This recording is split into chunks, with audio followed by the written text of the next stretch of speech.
മെന്ന് സൗദിയിലെ ഇന്ത്യൻ നയതന്ത്ര പ്രതിനിധിയായിരുന്ന ഡോക്ടർ MOH ഫാറൂഖ് പറഞ്ഞു. 5 വർഷത്തെ സേവനം പൂർത്തിയാക്കി നാട്ടിലേക്ക് മടങ്ങുന്ന അംബാസിഡർ മലയാളി സംഘടനകൾ നൽകിയ യാത്രയയപ്പ് സമ്മേളനത്തിൽ സംസാരിക്കുകയായിരുന്നു.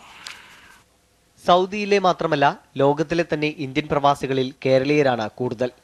പ്രത്യേകിച്ച് സൗദിയിലെ 16 ലക്ഷം ഇന്ത്യക്കാരിൽ ബഹുഭൂരിപക്ഷവും മലയാളികളാണ്. മലയാളികളുടെ സംഘടനാ പ്രവർത്തനം ശ്ലാഘനീയമാണെന്നും MOH ഫാറൂഖ് പറഞ്ഞു. എന്നാൽ 6 കേന്ദ്രമന്ത്രിമാരുള്ള കേരളത്തിലെ പ്രവാസികളുടെ പ്രശ്നങ്ങൾ പലപ്പോഴും പരിഹരിക്കപ്പെടുന്നില്ല.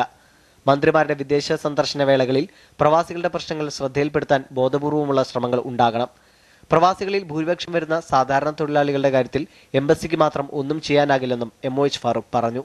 ഇന്റർനാഷണൽ ഇന്ത്യൻ സ്കൂളിൽ നടന്ന ചടങ്ങിന് management committee chairman Imtiaz Ahmed നേതൃത്വം നൽകി.